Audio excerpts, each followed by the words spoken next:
So dito may nag-comment, si ma'am, tinatanong kung paano nga ba mag-download ng mga video dito kay Toktik.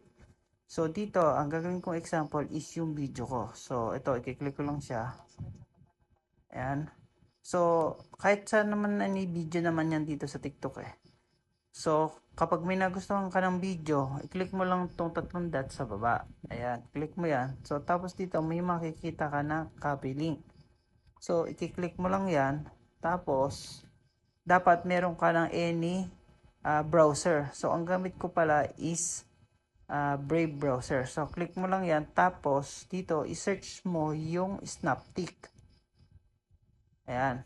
So pag na-search mo, dun sa ibang cellphone, iba yung appearance ng Snaptik. Pero sa akin, ito yung appearance niya. Pero same lang siya.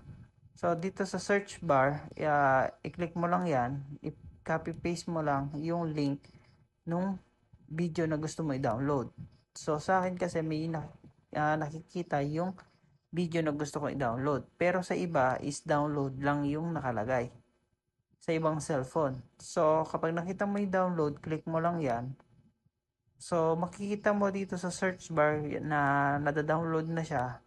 Tapos kapag tapos na siya, naka-check naman siya. So click mo na lang.